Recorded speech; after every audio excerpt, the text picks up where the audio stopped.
Now we are going to discuss varicocele. So what is varicocele?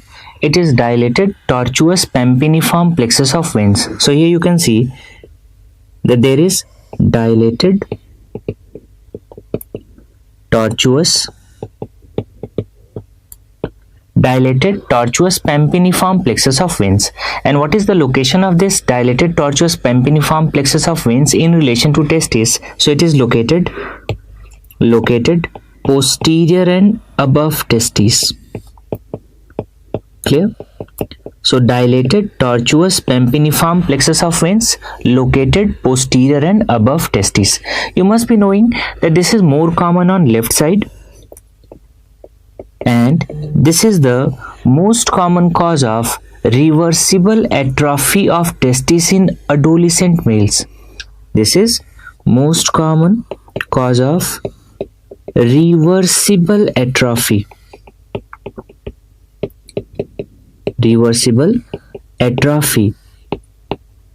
of testes in adolescent males. Why reversible atrophy? Because whenever you are going to treat it surgically, what testis restores its volume. Clear?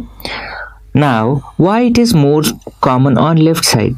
So there are lots of hypotheses related to this, but there are important hypotheses which are asked in exam. So let's discuss why it's more common on left side. So it's very easy to understand. See the anatomy. So this is the anatomy. Here you can see that this is left testicular vein. The other name of left testicular vein is internal spermatic vein. It is also known as left gonadal vein.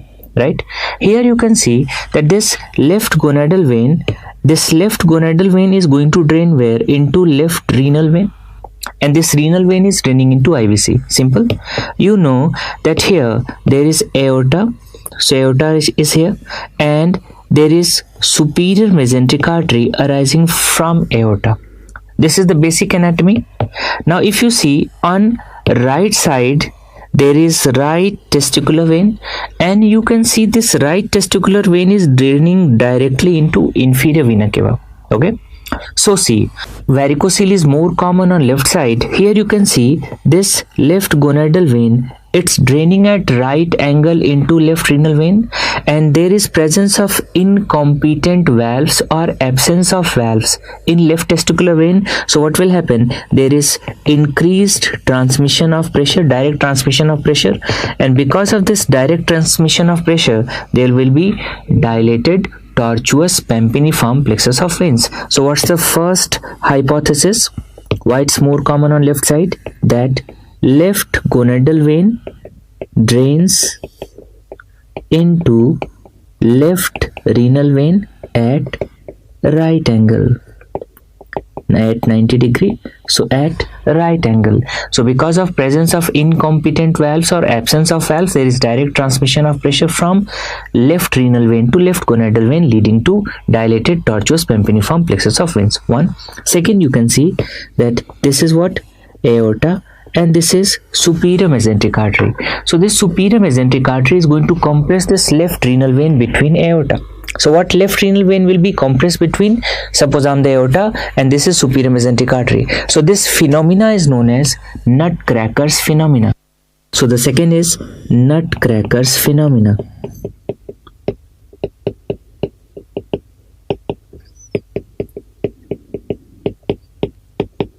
Clear? So here you can see that this is left renal vein, this is aorta, and this is superior mesenteric artery. It's normal. Now whenever it's compressed, so what happens? Can you see here? This left renal vein is compressed between aorta and superior mesenteric artery, and because of this compression, there is increased pressure in the left renal vein, and there is increased transmission of pressure. So this is nutcracker's phenomena, in which left renal vein is compressed between aorta and superior mesenteric artery. Now third situation, you must be knowing that in sigmoid colon, there is on left side of colon, there is solid fecal matter. So when sigmoid colon is loaded with fecal matter, what happens? This loaded sigmoid colon with fecal matter, it's going to compress the left gonadal vein in left iliac fossa. So because of this compression, what happens? There is increased incidence of varicocele on left side. So third is loaded sigmoid colon, loaded sigmoid colon, and it's going to compress the left gonadal vein. So there are many hypotheses, but these are three commonly asked hypotheses. Now coming to the clinical features. Generally, if you see the people who are having varicocele, these are tall, thin adults. So if we see the physique, it is seen in tall, thin adults. And this patient is coming to your OPD. Patient will tell you that, sir, I'm having discomfort in the scrotal region. What else? I'm having palpable swelling. So what is the problem? There is palpable swelling and discomfort in the scrotal region. And patient will tell you that whenever I'm in standing position, the swelling becomes more prominent. And if I'm going to lie down, there is decompression of the swelling. So swelling decompresses. Sometimes the patients are going to complain that when they are going to palpate this scrotal region, they are having this bag of worm-like sensation. Clear? So it is seen in tall, thin adults.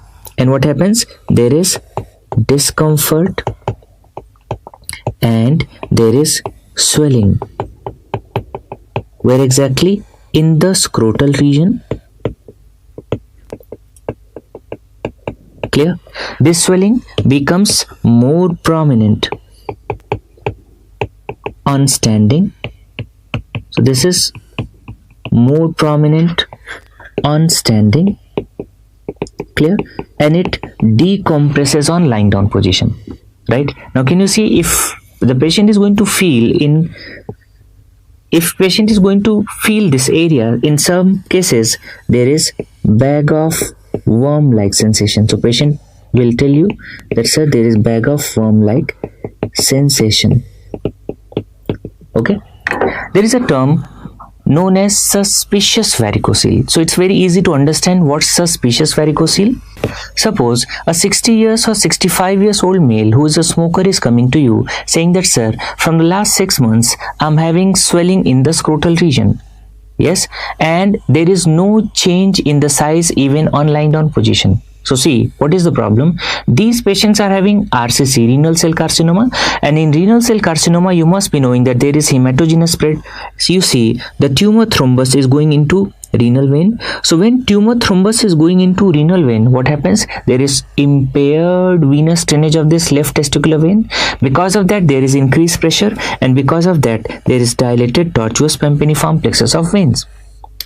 Right? What is the problem? Generally, varicocele decompresses on lying down position, but here it is not going to decompress. So what is suspicious varicocele? Suspicious varicocele is caused by RCC. And how you can easily suspect? Here it is seen in old patients. So there is old age of patient, there is short history, and it doesn't decompress. So swelling doesn't decompress on lying down position. Now one simple principle, you know that why testis is placed in the scrotum, because the temperature is 2 degrees centigrade below the body and effective spermatogenesis is going on in the testis. Problem, whenever there is varicocele, there is a network of vein around the testis. So because of this network of veins around the testis, what happens? Relatively, the temperature around the testis is increased. And if the temperature around the testis is increased, two parameters which are most important for fertility, those parameters are most severely affected. One is motility and second is number. So what is the effect of this varicocele? What it is going to decrease the motility and it is going to decrease the sperm count or number. Okay. Now the problem, some patients are having borderline sperm count. Okay, so if the patient sperm count is already borderline, in those cases varicocele can lead to infertility, right? Okay, how we are going to make the diagnosis? So what is the investigation of choice for diagnosis? You saw here that there is increased flow around the testes. So how you can detect the flow? By Doppler. So investigation of choice for diagnosis is Doppler. And what is the gold standard investigation? Since it's the abnormality of vein, you can inject the dye in the vein and take the x-ray, so it's venography. So two important points for diagnosis. investigation of choice for diagnosis of varicocele, it's the Doppler. So investigation of choice for diagnosis is Doppler. And what is the gold standard investigation? And that is venography.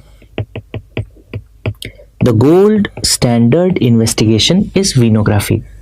Sometimes question is asked related to classification of varicocele. Okay, so what is the classification of varicocele? First, subclinical. So subclinical is neither visible nor palpable. Even after Valsalva, it is neither visible nor palpable. So it is demonstrable after special test. So what is subclinical? It is neither visible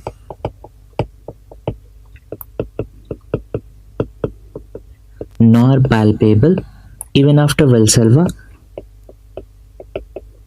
So how we are going to demonstrate? It is demonstrable after special test. So demonstrable after special test.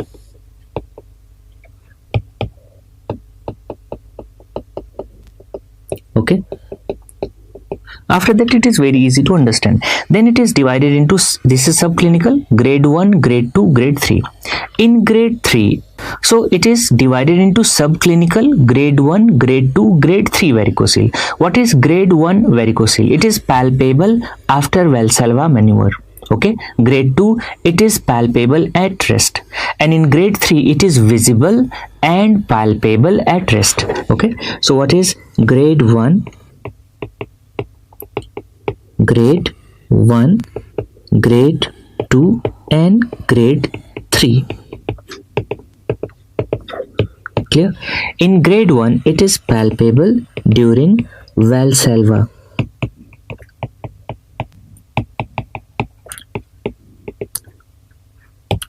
During Valsalva maneuver, right? In grade 2 it is palpable at rest, and in grade 3 it is visible and palpable. So it is visible and palpable at rest. Clear? Now what are the indications of treatment? See, any patient of varicocele who comes to you saying that that person is having discomfort, you have to treat this condition surgically. So what are the indications of treatment?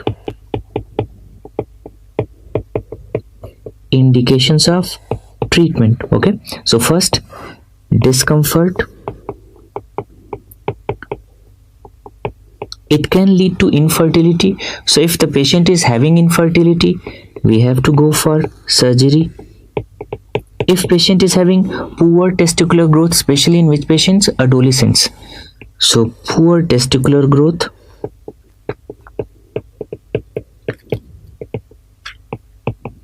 in adolescents.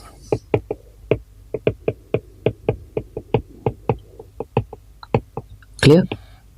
Certain patients have decreased motility and number. So if on sperm count, if on semen analysis there is decreased motility or decreased number or decreased sperm count, and recruitment in army and police services, it is mandatory that patient should be having surgical correction before joining the forces. So recruitment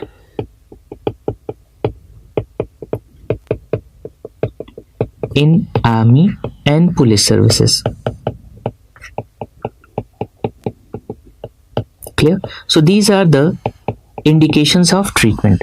Now how we are going to correct the varicocele surgically? It's very easy to understand. So we discussed that this is left testicular vein or left gonadal vein. It enters into deep ring, traverses inguinal canal, comes out via superficial ring, and then it is going to drain the testis. So this is the pathway. Now see, we can ligate the pampiniform plexus of veins very close to deep ring, and this is known as high inguinal ligation. Why? Because we are going to ligate pampiniform plexus of vein high in the inguinal canal close to deep ring. So this is high inguinal ligation of pampiniform plexus of veins. Why? Because there is minimal branching. Okay, so first we can ligate it here. So this is high inguinal ligation. High inguinal ligation of pampiniform plexus of veins. Okay. Second, we can ligate the left gonadal vein in retroperitoneum. And if we are going to ligate the left gonadal vein in retroperitoneum, this is known as Palomo's operation. So what's the second surgery? It is Palomo's operation. Clear? So what is Palomo's operation? It's the retroperitoneal ligation of left gonadal vein, right? Third, we can ligate these dilated tortuous vein individually, yes, individually in the subinguinal region. Clear? So how we are going to ligate it? Microvascular subinguinal ligation. So third is, this is microvascular subinguinal ligation of pampiniform plexus of veins. Okay, out of these three, which one is having best results? So which one is associated with best results? So it is the microvascular subinguinal ligation of pampiniform plexus of veins. Simple. Now there is a simple logic. Suppose there is one organ. In this organ, if there is arterial supply, there should be venous drainage. Because if there is only arterial supply, there is no venous drainage. So what will happen in the organ? There will be congestion. Simple. See here, in the testis there is arterial supply, but you ligated the venous drainage. So there should be some alternative venous drainage pathway. If you ligate the left gonadal vein, so what is that alternative venous drainage channel? It is the internal spermatic vein. So after varicocele surgery, means ligation of pampiniform plexus of veins. So after pampiniform plexus of veins ligation, what is the venous drainage channel? Alternative venous drainage channel, and that is via internal spermatic vein. Now see, whenever there is any organ, if the organ is having arterial supply, it should be having venous drainage also. Because if there is no venous drainage in the organ, only arterial supply is there, what will happen? There is congestion, right? So here you ligated pampiniform plexus of veins, right? So what should be the alternative venous drainage channel or pathway here? So here cremasteric veins are alternative venous drainage channel or pathway. So after pampiniform plexus of vein ligation, venous drainage, there is alternative venous drainage via cremasteric veins,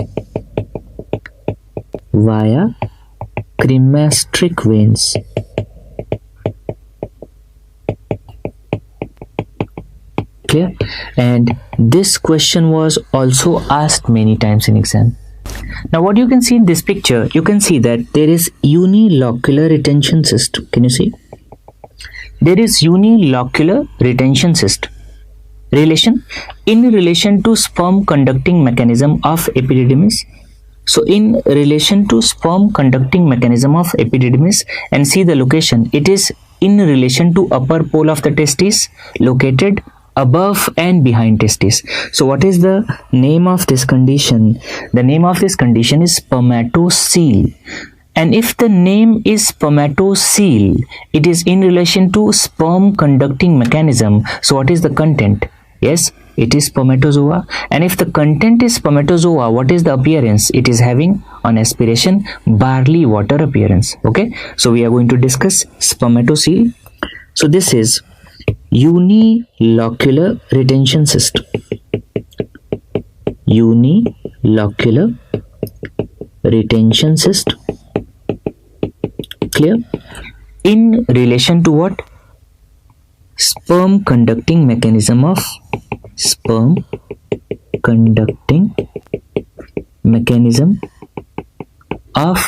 epididymis. So it is derived from sperm conducting mechanism of epididymis. And what is the location? Located above and behind. This is above and behind upper pole of testis. Upper pole of testis. Clear? So this is spermatocele. This spermatocele contains spermatozoa, and because it contains spermatozoa, if we are going to aspirate, what kind of appearance is there? There is barley water appearance. There is barley water appearance. Clear? Why? Because it contains spermatozoa. Okay, if we are going to palpate the testis, there is a swelling in relation to testis above and behind upper pole, and this is softer and laxer. If we perform transillumination, even transillumination is positive. So swelling is softer, laxer, transillumination is positive. See, if the patient is having small spermatocele, generally surgical intervention is not required, so only observation. And if patient is having large spermatocele, in that case we go for aspiration or excision, right? So how we are going to manage? If the patient is having small spermatocele, in that case observation. Clear? And if patient is having large spermatocele, we can go for aspiration or excision.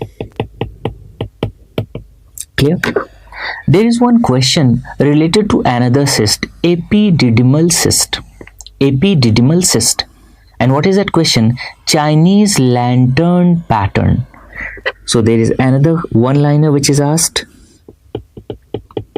Chinese lantern pattern.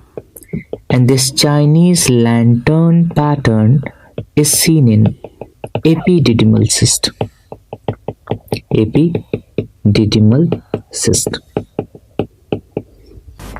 Now see what's the name of this condition. Can you see here? Here there is gangrene of scrotal skin and perineal skin, and this is known as Fournier's gangrene. So what's the name of this condition? This is Fournier's gangrene. Clear? What is the other name? It is also known as idiopathic scrotal gangrene. So the other name of this condition, this is idiopathic scrotal gangrene.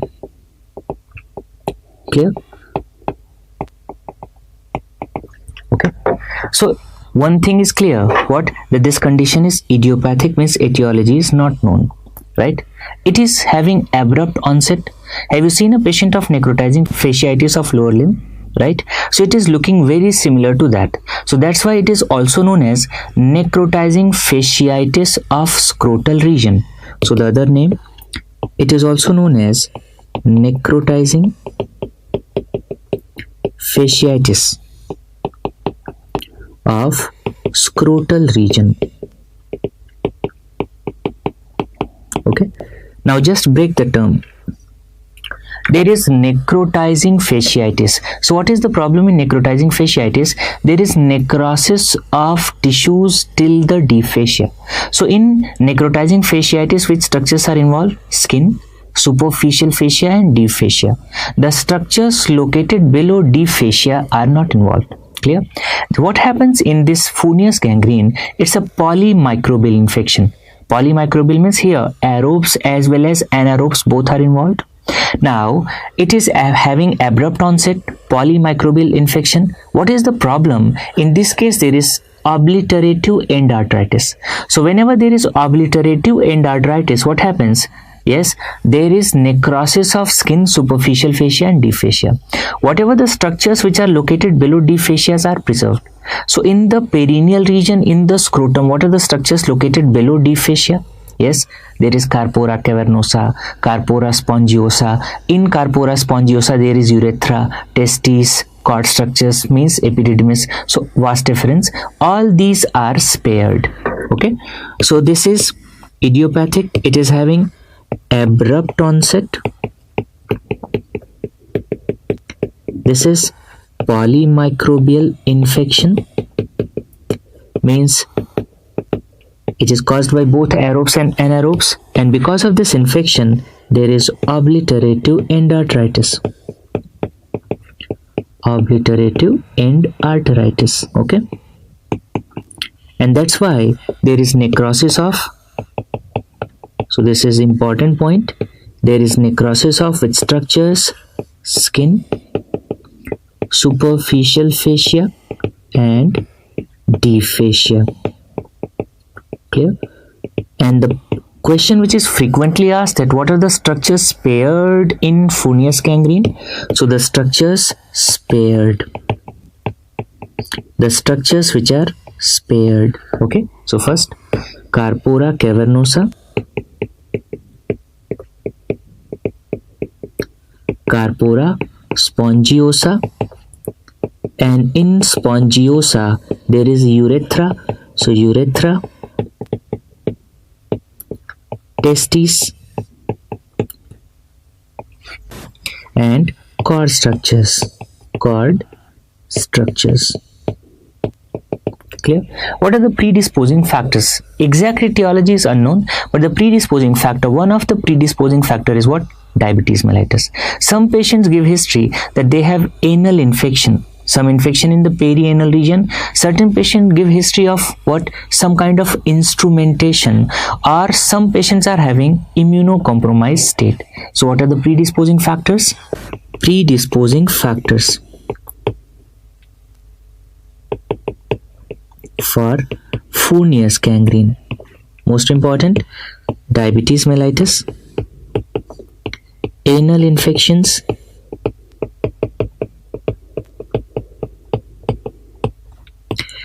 history of recent instrumentation,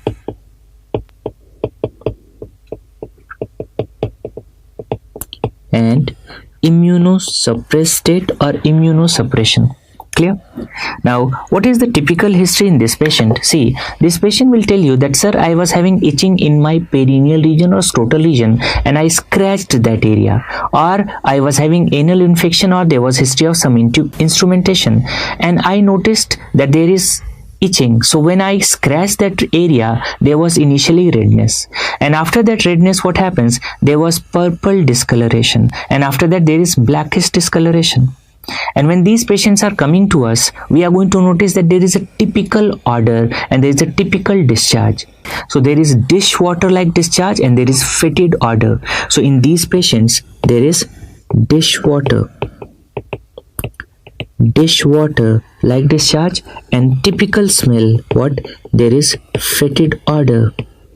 And you can notice what kind of discoloration. Initially there is purple discoloration, and finally there is blackish discoloration when patient is going to develop the gangrene. So what? Purple to blackish discoloration. Blackish discoloration. Whenever these patients are brought to your emergency, patient appears very sick. Patient is having severe pain in perineal region. Patient is having high grade fever and there is marked systemic toxicity.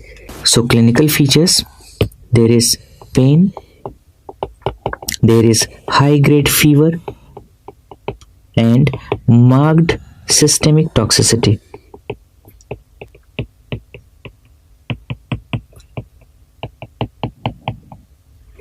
So whenever these patients are brought to emergency, we have to first resuscitate the patient. So we have to give IV fluids, we have to start IV antibiotics, and to save the life of patient, whatever the necrosed skin is there in that perineal region, in the scrotal region, we have to perform the excision. So we perform the debridement. So what's the management? First, we have to start IV fluids and give IV antibiotics, and extensive debridement should be done. So what? Extensive surgical debridement.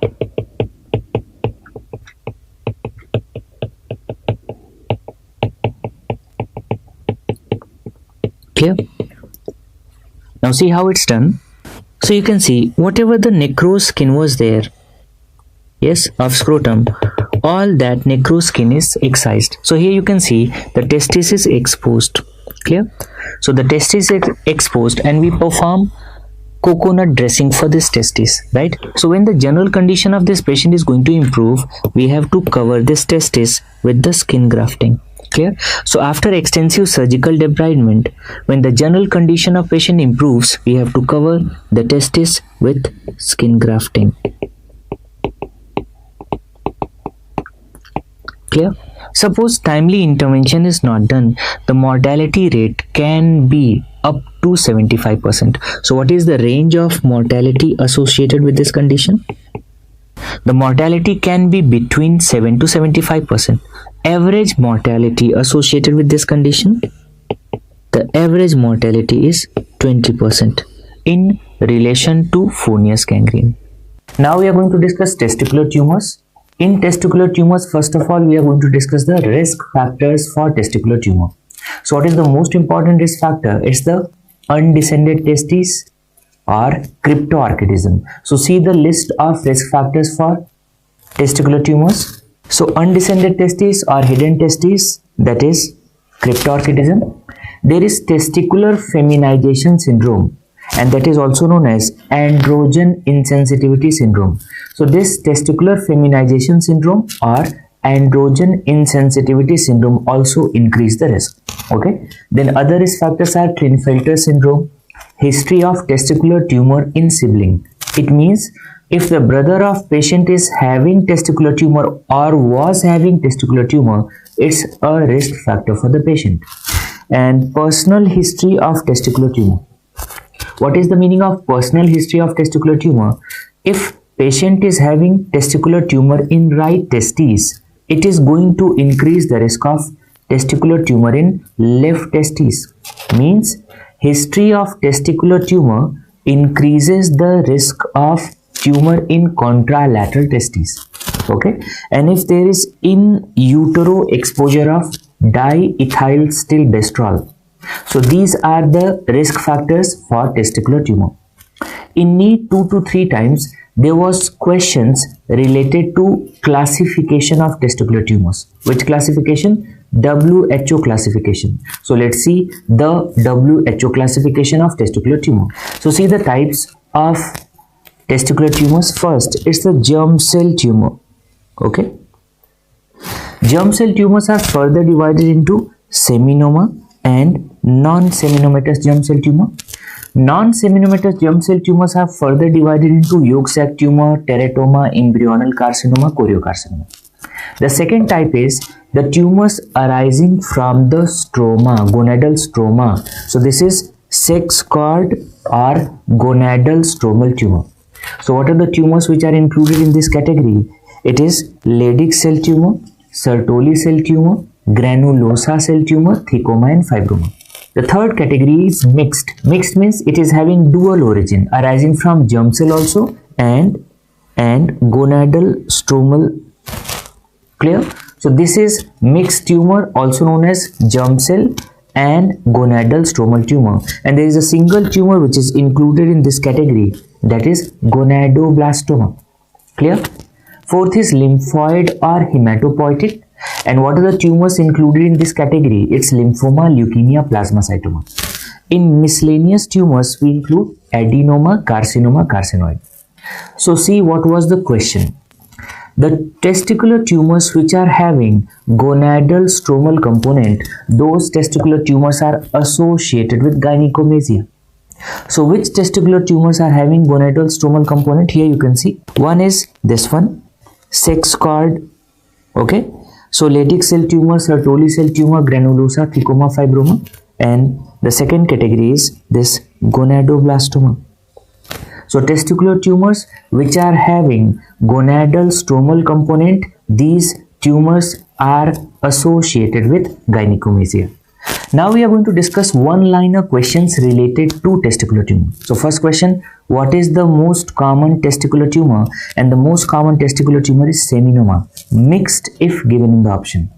What is the meaning of mixed? See, if we are going to examine the tumor histopathologically, 90 to 95% component will be seminomatous, but 2 to 3% component will be yolk sac tumor, teratoma, choriocarcinoma. So actually speaking, the tumor is mixed. So if mixed is not given in the option, we will choose what? Seminoma. So most common testicular tumor, seminoma. Most radiosensitive testicular tumor, seminoma. Most common primary bilateral testicular tumor, seminoma. So see the one-liner questions related to testicular tumor. First, most common testicular tumor, this is seminoma. Clear? and if mixed is given, mixed if given in the option. Clear? Second question, what is the most common primary bilateral testicular tumor? And this is seminoma. What is the most radiosensitive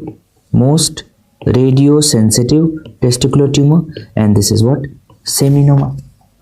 Next, what is the most common testicular tumor in children? And you have to remember the age. Age is 1 to 3 years. So in 1 to 3 years of age, most common testicular tumor is yolk sac tumor.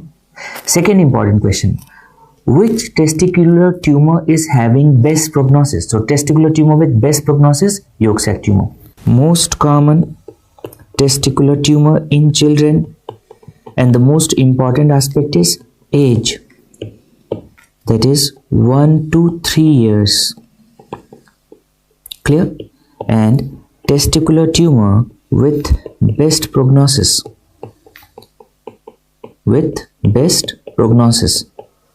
So for both of these questions, the answer is yolk sac tumor.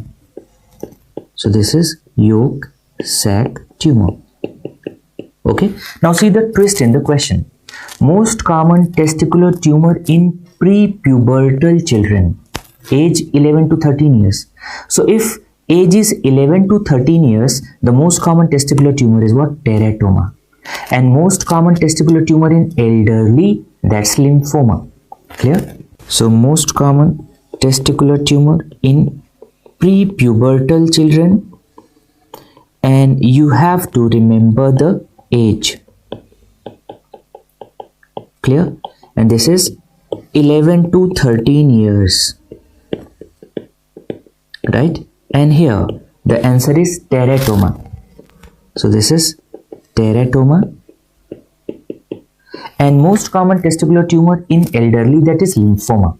What kind of lymphoma is the non-Hodgkin's lymphoma? Which type? DLBL, diffuse large B-cell lymphoma.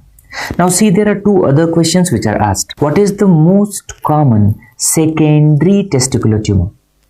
It is lymphoma. And what is the most common bilateral testicular tumor? It is lymphoma. There are two questions. Most common primary bilateral testicular tumor, seminoma. And most common bilateral testicular tumor, lymphoma. So you have to read the question carefully. So related to lymphoma, three questions. First, most common testicular tumor in elderly. Most common bilateral testicular tumor and most common secondary testicular tumor. And for all these, the answer is lymphoma. What is the most common type we discussed? It is diffuse large B-cell lymphoma, that is DLBL. Clear? See, in testicular tumors, generally the spread is lymphatic. Most common route of spread is lymphatic. But there is a testicular tumor in which early hematogenous spread occurs. And if there is early hematogenous spread, because of this early hematogenous spread, there is involvement of which organ? Lungs. So early pulmonary metastasis occurs in choriocarcinoma. Right? So see, related to choriocarcinoma, what are the questions? In choriocarcinoma, these are related terms. So there is early hematogenous spread, and because of this early hematogenous spread, what's the problem? There is early pulmonary metastasis. And since there is early pulmonary metastasis, what happens? This tumor is having worse prognosis. So this choriocarcinoma, it's having worst prognosis. Worst prognosis. Clear? So these are important one-liner questions related to testicular tumors. Clear? So we discussed here what's the most common type? Overall, seminoma. And what is the most common type in elderly? It is lymphoma. Right? Now, lots and lots of questions are asked related to this lymphoma. So see, we know there is Hodgkin's lymphoma, non-Hodgkin's lymphoma. Generally, the nodal lymphomas means arising from lymph nodes are Hodgkin and extranodal are non-Hodgkin's. And what is the most common type of non-Hodgkin's lymphoma? The most common type of non-Hodgkin's lymphoma is DLBL. Clear? So in testes also, the most common type of lymphoma is DLBL. And this DLBL is the most common type of lymphoma in orbit, thyroid, breast, stomach, small intestine, appendix, colon, rectum, testes. So if you see from top to bottom, even primary CNS lymphoma, that is also DLBL. So we discussed in non-Hodgkin's lymphoma, what is the most common type? It is DLBL, diffuse large B-cell lymphoma, and how to remember from top to bottom. So primary CNS lymphoma, orbital lymphoma, thyroid lymphoma, breast lymphoma, gastric lymphoma, small intestinal lymphoma, appendicular lymphoma, colonic lymphoma, rectal lymphoma, and testicular lymphoma. In all these, the most common type is DLBL. If you see the Robbins, in Robbins it is written that gastric lymphoma, means in the stomach, gastric lymphoma, most common type is maltoma. That's wrongly written in Robbins, because in D-Vita latest edition it is given that it is DLBL in 52%, followed by maltoma in 35%. So it is DLBL followed by maltoma. So even in stomach, what is the most common type of lymphoma? Yes, it is the DLBL. Clear?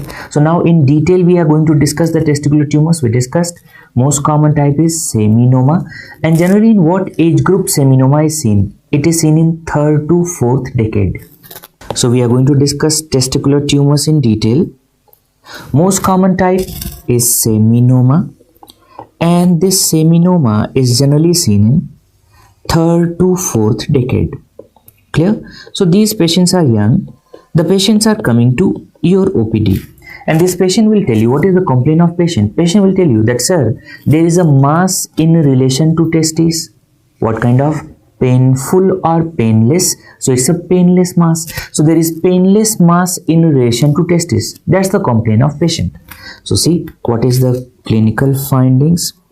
So this is the testes. This patient will come to you and patient will tell you, sir, there is mass in relation to testes. What are the other symptoms seen in testicular tumor?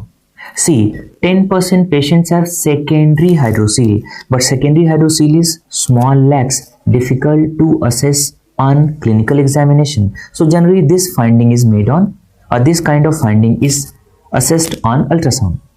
5% patients have gynecomastia.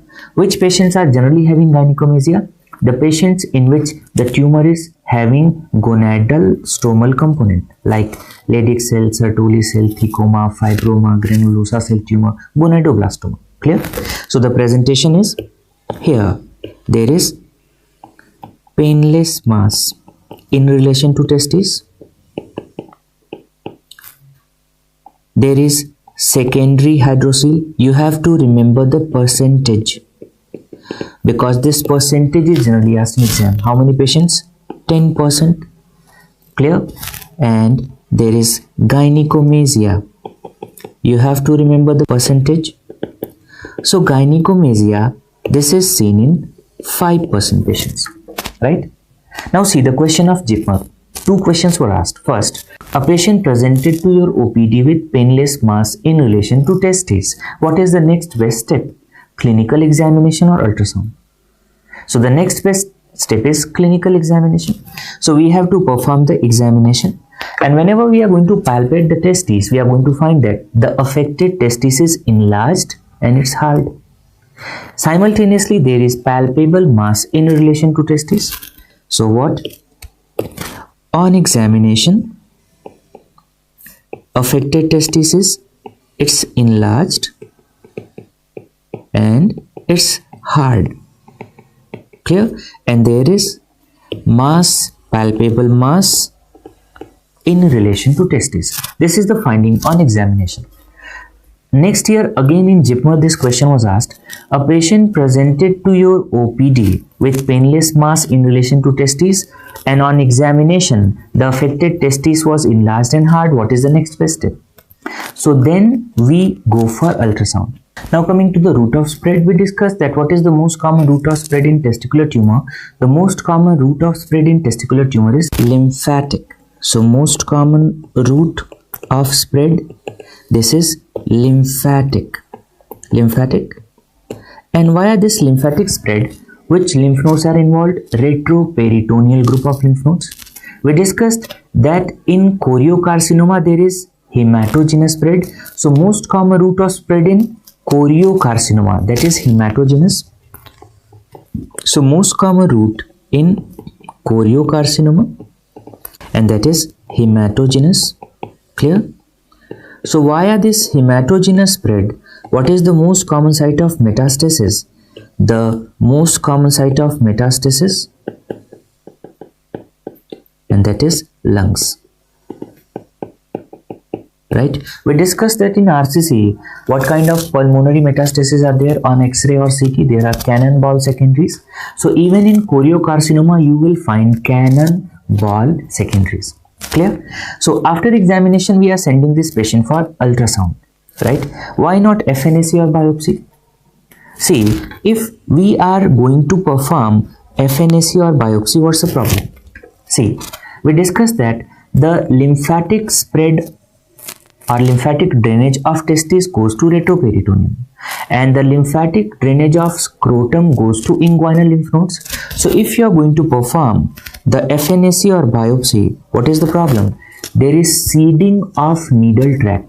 You perform the FNAC or biopsy, so there is seeding of needle tract, and what will happen? The tumor cells are deposited here in the needle tract, and then there is involvement of which lymph node? Inguinal lymph node. So it can lead to inguinal lymph node metastasis. That's why FNAC or biopsy is contraindicated. So very important point, FNAC or biopsy, this is contraindicated. So after clinical examination, for diagnosis, which investigation is done? So we perform ultrasound, and on ultrasound, what are the findings? You will notice that affected testis is enlarged, there is hypoechoic mass in relation to testis, and you are going to find secondary hydrocele. Clear? So on ultrasound, affected testis is enlarged, so there is enlarged testis, and in this you are going to find what kind of mass? Hypoechoic mass in relation to testis and secondary hydrocele. Clear? Now we are going to inform the patient that see, any mass in relation to testis is malignant until proved otherwise, if it is hypoechoic on ultrasound. So any mass in relation to testis is malignant until proved otherwise. Most probably it's testicular tumor. So in that case, we are supposed to remove the testis. So we have to perform what? A high inguinal orchidectomy. Clear? Now just understand the normal anatomy. You can see that this is what? Deep ring. This is the superficial ring, and this is the inguinal canal. Clear? So whenever, what is the meaning of high inguinal orchidectomy? So whenever we are going to ligate the cord high in the inguinal canal, near which ring? Deep ring. So we are going to ligate the cord high in the inguinal canal near deep ring, and we are going to remove the cord in testis. This is high inguinal orchidectomy. Clear? So on the basis of this suspicion only, see the management. What we are going for? High inguinal orchidectomy. Clear? So patient is going to ask that, sir, are you 100% sure? So obviously we are going to tell not 100%. So patient is going to tell you that, sir, if you are not 100% sure, don't touch my testis. I want that only after confirmation the testis should be removed. So in these scenarios, what we are going to do, we give inguinal incision, go into scrotum, and then take out the testis. So when we take out the testis, we are going to apply a soft clamp over the cord. Apply the soft clamp over the cord, and from the mass you take frozen section biopsy. So when we take this frozen section biopsy, we get the report within 1 hour, and Within 1 hour you get the report, and in the report if there is evidence of malignancy, what we have to perform the high inguinal orchidectomy. And what is the name of this procedure or maneuver? The name of this maneuver is Chevasu maneuver. Clear? So the second thing we perform is Chevasu maneuver. Clear? So what we do, see, this is the patient, this was the testes. Clear? We are going to take out the testes after inguinal incision from the scrotum, and see, so this is the testes, here is the mass in relation to testes. We are going to apply the soft clamp, and then we take what? Frozen section biopsy. Clear?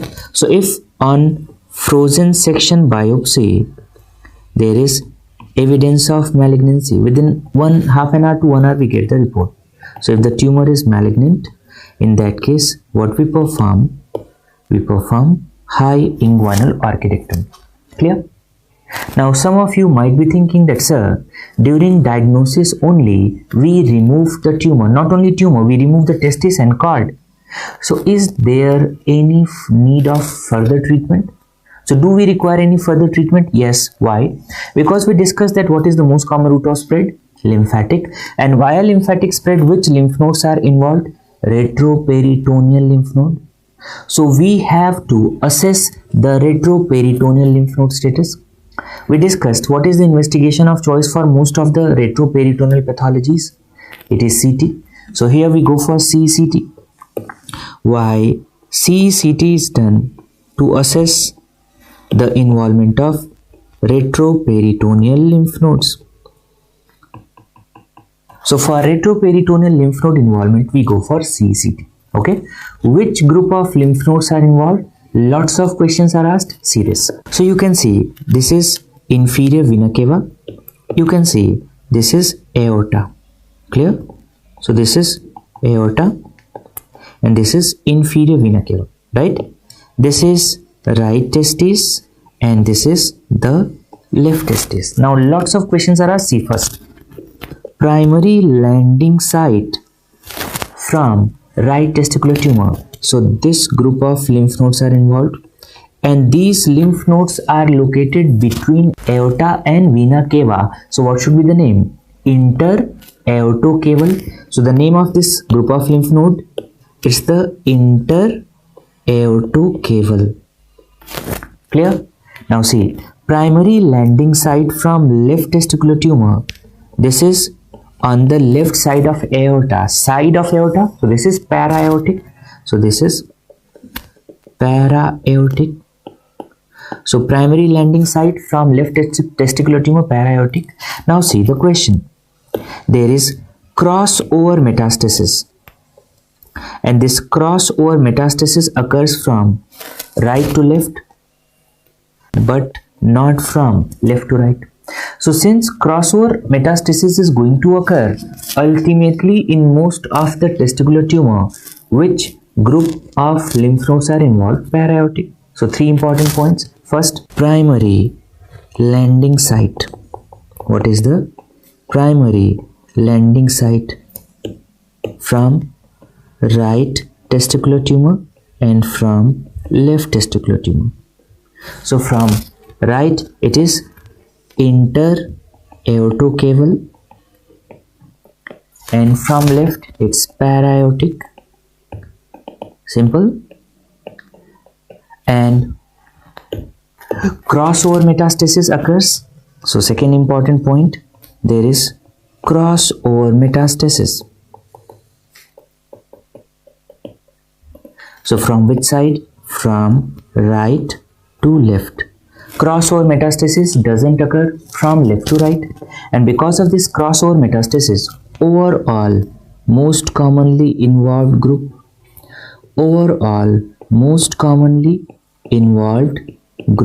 of lymph node, that is para-aortic. Simple. So we performed high inguinal orchidectomy. These lymph nodes are left in the retroperitoneum. Most common type of testicular tumor is seminoma, and you know that seminoma is radiosensitive testicular tumor. So if seminoma is radiosensitive and we have to treat this retroperitoneal lymph node in seminoma, what we can give? Radiotherapy. But if the tumor is non-seminomatous germ cell tumor, in that case we have to perform the dissection of retroperitoneal lymph nodes, and that's known as retroperitoneal lymph node dissection. So this we will discuss in detail in management. First, see what are the tumor markers which are raised in testicular tumors. So the tumor markers, and it's very easy to remember the tumor markers. First, alpha fetoprotein. So alpha fetoprotein, it's raised in yet. The mnemonic is yet. Clear? What is the full form? Y, yolk sac tumor. E, embryonal carcinoma. T, teratoma. So this is yolk sac tumor. E means embryonal carcinoma. And T means teratoma. Right? So this is teratoma. Okay. Next is beta HCG, and beta HCG production is the primary property of which tumor? Choriocarcinoma. You know that in choriocarcinoma there are two types of cells. One is cytotrophoblast and second is syncytiotrophoblast. So beta HCG production is mainly because of its cell syncytiotrophoblast. So any tumor which will have syncytiotrophoblast or component of choriocarcinoma, they will be raised beta HCG. Okay. So in which tumors there is raised beta HCG? So here the mnemonic is CES. It is raised in CES. C means choriocarcinoma. E means embryonal carcinoma. So this is embryonal carcinoma, and S means seminoma. Right? See, in all seminomas, beta HCG is not raised. Only 10% seminomas which are having syncytiotrophoblast. In that case, only beta HCG is raised.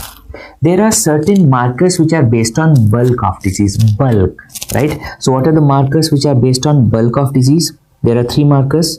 First is LDH, second is PLAP, and third is GGT. LDH means lactate dehydrogenase, PLAP means placental alkaline phosphatase, GGT means gamma glutamyl transpeptidase.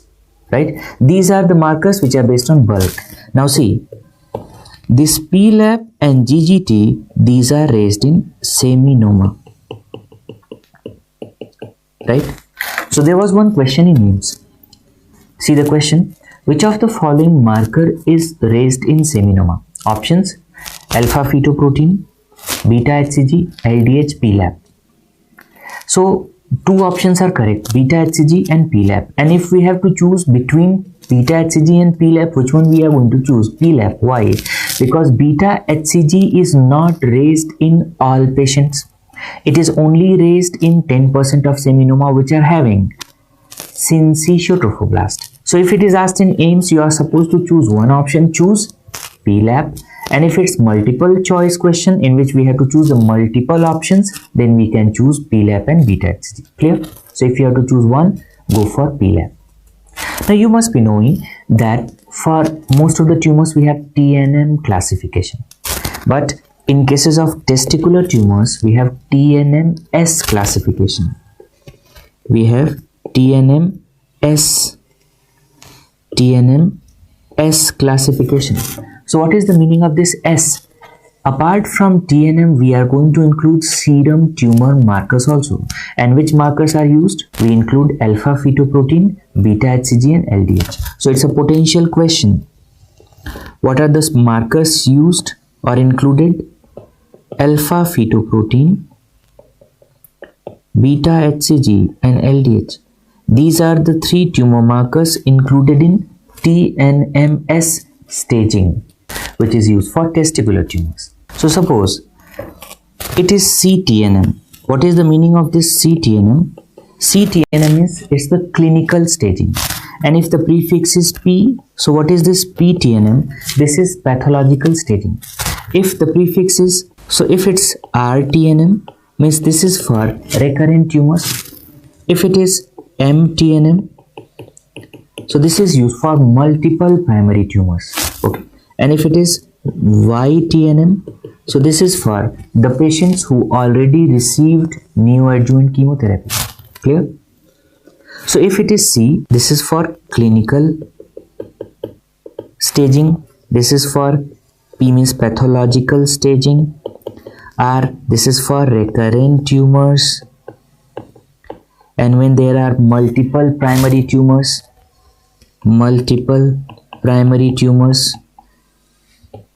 we use MTNM. And this YTNM used for the patients who already received neoadjuvant chemotherapy.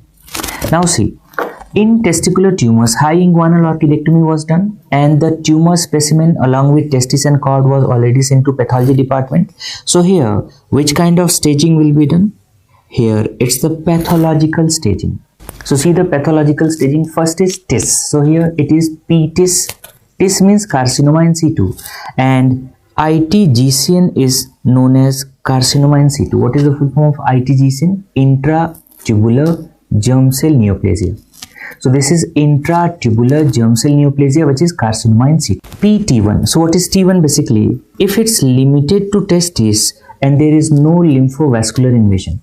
So tumor limited to testis without lymphovascular invasion, or there is involvement of tunica albuginea but not the tunica vaginalis. Clear? What is T2? If there is involvement of lymphovascular invasion, or there is lymphovascular invasion, so tumor limited to testis with lymphovascular invasion, or there is involvement of both, or tumor is extending to both tunica albuginea and tunica vaginalis. So this is T2. Whenever there is involvement of spermatic cord, so this is T3, with or without lymphovascular invasion. And when there is involvement of or tumor invades scrotum with or without lymphovascular invasion, this is T4. Now see the lymph node staging. N1 is whenever the lymph node mass is less than or equal to 2 centimeter, and if there is multiple lymph node masses, none should be more than 2 centimeter. So N1 up to 2 centimeter, N2 more than 2 to 5 centimeter, and N3 more than 5 centimeter. If multiple lymph node mass is involved in N2, none should be more than 5 centimeter. So easiest way to remember: N1 up to 2 centimeter, N2 more than 2 to 5 centimeter, and N3 more than 5 centimeter. And now see the metastasis. If there is no distant metastasis, it is M0. And if there is metastasis to non-regional lymph node, it's non-regional. Non-regional lymph node involvement is also included in metastasis. So if there is metastasis to non-regional lymph node or pulmonary metastasis, this is M1. And if there is non-pulmonary visceral metastasis, this is M2. So whenever we get the report from pathology department, we get the staging and we get what is the histological type. And on the basis of staging and the type, we are going to plan the further treatment. So see the management. So if the patient is having seminoma, what is the treatment? And if the patient is having non-seminomatous germ cell tumor, what's the treatment? Now see the stages. If the tumor is early, stages 1A, 1B, 2A, 2B. Right? We discussed seminoma is most radiosensitive testicular tumor. Tumor is already removed, only lymph nodes are left wherein the retroperitoneum. So in cases of seminoma, we go for radiotherapy. And in non-seminomatous germ cell tumor, we go for retroperitoneal lymph node dissection. So that is RPLND. If the tumor is advanced, 2C, 3 or 1S. What is the meaning of 1S? S means serum markers are raised. Tumor is removed, still serum markers or tumor markers are raised, which is indirect evidence of tumor inside the body, either in the form of recurrence or in the form of metastasis. So raised tumor markers are suggestive of what? Widespread tumor cells. and in that case how you control it? By chemotherapy. So it doesn't matter whether patient is having seminoma or non-seminomatous germ cell tumor, in both we give chemotherapy. So in advanced stages, in both we give chemotherapy. Even after giving chemotherapy, sometimes in non-seminomatous germ cell tumor there is residual mass left in the retroperitoneum, and if there is residual mass left, we have to remove that mass. So plus minus we perform retroperitoneal lymph node dissection. Clear?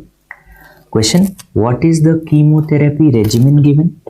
So which regimen? We give BEP. Clear? So this is bleomycin, etoposide, cisplatin. So this is bleomycin, etoposide and cisplatin. And generally how many cycles are given?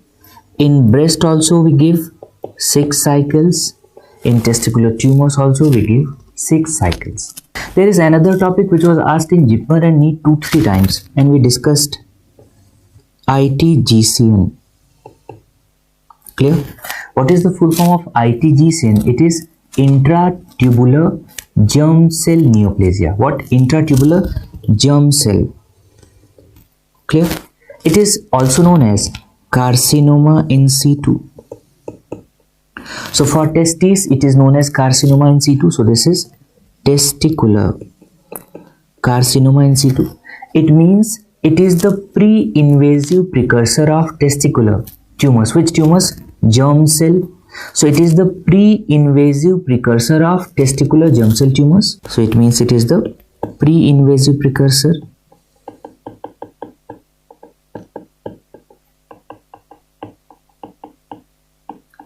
of testicular germ cell tumors. All testicular germ cell tumor except 3, and these are asked in exam. All except. So which are those tumors? Mnemonic is SIT. So I'm repeating. ITGCN is pre-invasive precursor of all testicular germ cell tumors except SIT. S means spermatocytic seminoma. Spermatocytic seminoma. Y means yolk sac tumor, and T means teratoma. You have to remember these 3. Mnemonic is there, and this is the question which is frequently asked. Generally you see in any classification, in any type, 3 or 4 options are there. So that's the, in any criteria, if 3 or 4 parameters are there, that's the best for MCQs, because what, they change 1 if it is 4, or they include 1 if it is 3, and they ask all except. So this is very important. Now see the risk factors for ITGCN. So the name is ITGCN, intratubular germ cell neoplasia. So if a patient is already having germ cell tumor, that's a risk factor. Even if a patient is having extragonadal germ cell tumor, that is also a risk factor. History of cryptorchidism, infertility, atrophic contralateral testes, or if the patient is having somatosexual ambiguity, all these are the risk factors for ITGCN. Now what is the biggest problem with this? It is very difficult to diagnose ITGCN clinically. Why? Because sometimes the testis is normal, so on palpation you are not going to find anything, and sometimes testis is atrophic. So either it's normal or atrophic, and tumor markers are also not raised. And if we are sending the patient for ultrasound, ultrasound is also not suggestive of any finding. So to diagnose this condition, we have to go for what? Biopsy. So that's why what is the gold standard investigation for diagnosis of ITGCN? It is biopsy. Clear? So see first clinical findings.